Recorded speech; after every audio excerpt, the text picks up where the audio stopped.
But yeah, you have to be above reproach at all times. And clearly he just went to his breaking point and lost it.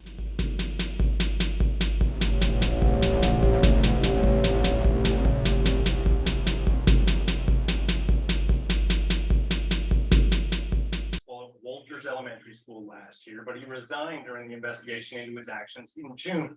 The victim's guardian considers the boy her son. In an interview you'll only see on Action News, she told me she got angry that he quickly got another job as a vice principal in another district. Video from a cafeteria camera makes it clear. So right from the jump, you already see very inappropriate behavior. But we'll continue to the video. But the fact that you feel that it's okay to walk up to an adult and do this already shows me there's several major issues happening. But we'll keep playing. Walters Elementary School principal Brian Volhart shoved a student with special needs. Now, I will say this: when you're in a position of authority, especially as a teacher, especially as a male teacher, you have to be supremely without reproach at any given point. It seems like in this particular case, unfortunately, this guy lost it. I did review this a couple of different videos about this before I found this one.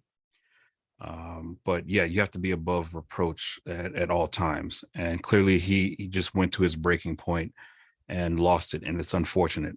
And for both people involved, for the principal, also for the people watching it. What people often don't realize is that they actually go through the experience as well.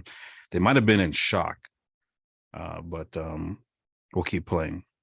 The boy's guardian, Anne Frank, says Volhart called her and said the 10-year-old assaulted him. She should come pick up the boy. Almost immediately, the boy told Miss Frank it was the principal who was violent and knocked him to the ground. It took 3 months before Fresno Unified shared this video with Miss Frank, and she saw it. So another thing, when it comes to the news and media, this is strategic. They often, especially when it comes to particular roles as a teacher, and again, there are good and bad teachers, but the way the information is given, it's often skews towards teachers just being deviant, bad, none of them want to teach. It's far from the truth. As I'm looking here, they're strategically playing the point in the video where he's shoving the student. I'm not saying this is correct or right. This is, clearly he lost it. He failed to maintain control over his emotions. But I will say this: many other adults in this particular situation, if it was outside of this environment, would act accordingly. They would do this. Somebody's punching in your face doing this, they would just pull up all the fight compilations on YouTube alone. But we'll continue. And the thing is, oddly enough, this boy felt like it was okay to do this. In the real world, if this would have happened, and not even just, just with another student, this boy grows up and goes to high school, college, he's out in the street somewhere and he does this, he would be lucky if he only got pushed. But we'll continue. Exactly what happened. You cannot put force to these kids like that. I will agree with that. And again, I say with teachers, you have to always be above reproach. It is not easy. It is very difficult. And oftentimes parents do not understand this. They don't see their children when they're out and about. They only see their children at the house and they think they're perfect little angels. Then they go to school and they're like, oh, you were sitting there bucking up to the teacher, not doing what they said. My son is autistic. And any parent seeing this video, they know what I'm feeling right now. Okay, any parent seeing their child getting pushed is obviously going to be concerned, to say the least.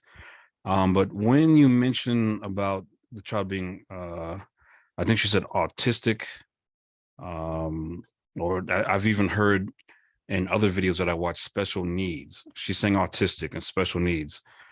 These are very broad spectrums. Case in point, when you say special needs, I'll have to pull up some of the websites here. But if you look under special needs, and this, you can look at this website, other websites kind of funnel into this. But you have physical, which is you have a special needs for you have some muscular dystrophy, some issues physically, asthma. Notice having a muscular condition is different than having chronic asthma. And having chronic asthma is not necessarily going to make you incapable of following directions. It's not going to make you incapable of listening to the teacher. These are key things that must be understood. Now, if you have a developmental issue, then yeah, Down syndrome, particular type of autism, and dyslexia and processing disorders, that may hinder you. Of course, sensory, where you're blind and deaf. Oftentimes, you will encounter this one right here, and that's behavioral and emotional. So you'll have ADD, bipolar, and the big one is oppositional defiance disorder. That is a big one. And that's, if you grew up in a harsh environment, there's many ways this can happen, but this is the one you'll often encounter. And I mean, sometimes it'll get lumped in with bipolar and ADD when really specifically this is the issue.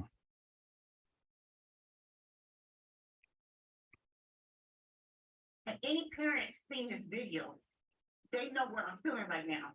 My son was pushed with force by this principal who was supposed to protect him. President Unified put Bullhart on administrative leave within a couple days. He resigned. So again, I mean, I'm not dismissing any of that. However, imagine if this was, a teacher pushed and punched and hit with force, and that was your daughter, and that was your mother or whoever.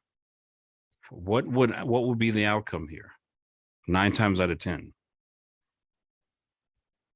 Investigation. Nelson called Bullhart's behavior repugnant, and he said the video could be troubling, especially for the African American community, seeing a white. Now, if you notice right there, what's not often mentioned is the boy actually did put his hands on the teacher. He put his 2 fists up there, and he actually nudged him, which you can see that then fully triggered the teacher. The other thing, and this is just, street smarts here. If you approach somebody like this, you are actually, I mean, this is a declaration that you want to fight. It would behoove many younger children, many younger younger boys, to be aware that when you do this, you have to understand that you're actually declaring physical war on somebody else. And there are behaviors and consequences associated with that. Am I saying that what the teacher did here was correct, or the principal here was correct? Of course not. He could have definitely used his de-escalation tactics. However, knowing that he's a human being and knowing that nobody is perfect, this shows you what happens when people are pushed to the limit, which you should give the utmost extreme respect to teachers who deal with this type of student on a day-to-day basis and don't lose it. Because oftentimes you'll have parents can't even handle their own children.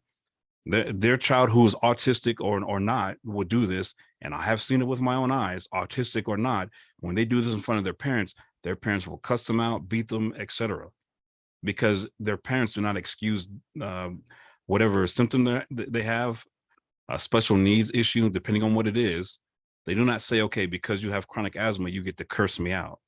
They do not say because you have ADD, you get to do whatever you want. Even Temple Grandin, who's like the forefront of autistic children, even said that one thing that she prizes is that her mother would take her to church and made her sit there and listen to the sermon, and she did not get to do whatever she wanted to. She couldn't stem.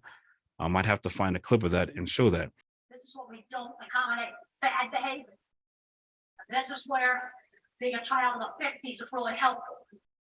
And you've got to differentiate between bad behavior and a sensory problem. You never ever punish a sensory problem. But rudeness wasn't tolerated. I was taught table manners. I was taught that I couldn't, eat mashed potatoes in my hands. I had to say please and thank you. What it shows you is that if you just say simply by having this, any one of these that limits you to basic rules, that's a major issue. That's a major issue in society. So are you going to say when he turns 21, we're going to say, well, you have ADD or you have autism, so it's okay that you killed someone, or it's okay that you fought someone? You cannot teach that. You still have to teach them to be accountable for that. Now, unfortunately, I still believe that he handled this incorrectly, but this boy should be, I mean, extremely taught that this is incorrect. And the fact that you felt like it was okay to do this is incorrect. You're not defending anyone's life. You're not defending your life. We'll continue. An American community seeing a white principal shoving a black 10-year-old boy. Naturally, even in this, they're going to ramp up the fact that it's black and white here. And I'm not going to just say that that's not even the case. I mean, there's always that underlying every single issue.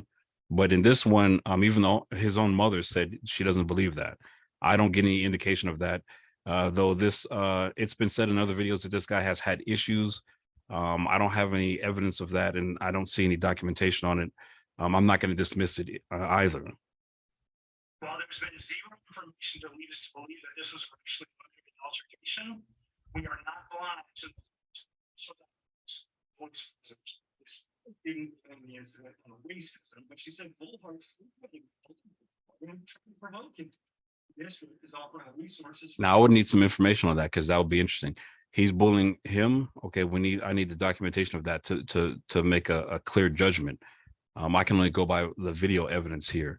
I don't know if maybe the boy started saying something to him first, and I'm not saying that just to deflect what has actually happened. I'm saying that's bits of information that's needed that we do not have to really fully analyze this yet. Students, families, and teachers were bothered by what they saw. They also notified the Commission on Teacher Protection about Bullhart's behavior. And we don't believe that any K-12 district should tolerate this. Of course, most of this is they're all going to say what you typically are going to say. We don't believe in yada yada. We don't hit anybody. All the does. They're going to say that. Behavior. However, we don't make that decision for other districts. The state does. Golden Plains Unified made the decision to hire Bullhart as a Tranquility High School vice principal shortly after he left Fresno Unified.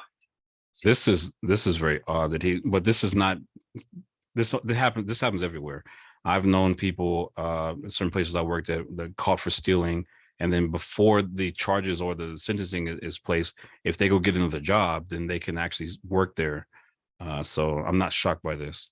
BC's website shows Bullhart has an active certificate and no adverse reports. He even has a specialized certification for handling students with autism. He don't deserve to work in anybody else's school if he's working in one. He don't need to handle nobody else's kids. Who's to say how many other kids that he has done this to? Bullhart hung up when I called him and identified myself as an ABC 30 reporter. But he has talked to police about the incident. An arrest warrant affidavit shows he said the boy was yelling, hitting in his face. Bullhart said the boy made fists and pressed them against the principal, which caused him to shove the victim. Which we did see in the video. He did do that. Now, I still do not condone his actions, but I mean, case in point, oddly enough, this should serve as a lesson to the young man about encountering a grown man or any adult in general. There are consequences for you getting up in someone's face. Everyone thinks they're tough until they get into a fight, and then they realize, oh, wait, I'm a human being. The case lingered for months at the Fresno Police Department until the victim's guardian complained 2 weeks ago about the lack of charges. Chief Paco Valderrama says he's upset he didn't see the video until a couple days ago, and he's implementing changes so even misdemeanor violence gets reviewed by a supervisor. The Golden Plains Unified Administrators told me late.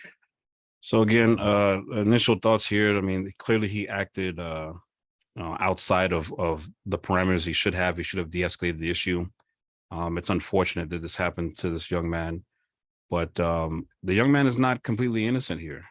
And I'm not going to sit here and say, you know, that it was okay for him to curse. And I'm very sure he wasn't saying, "Oh, God bless you, sir," when he got in his face. He's probably hurling explicitives, curse words. Based off the statement that the principal made, he said some very derogatory things to him, probably not the first time.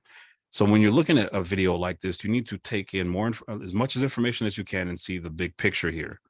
And there are two failures that are happening here. So anyway, at the end of the day, these are just the ramblings of a madman. Today we're going to talk about how autism is not an excuse for poor behavior.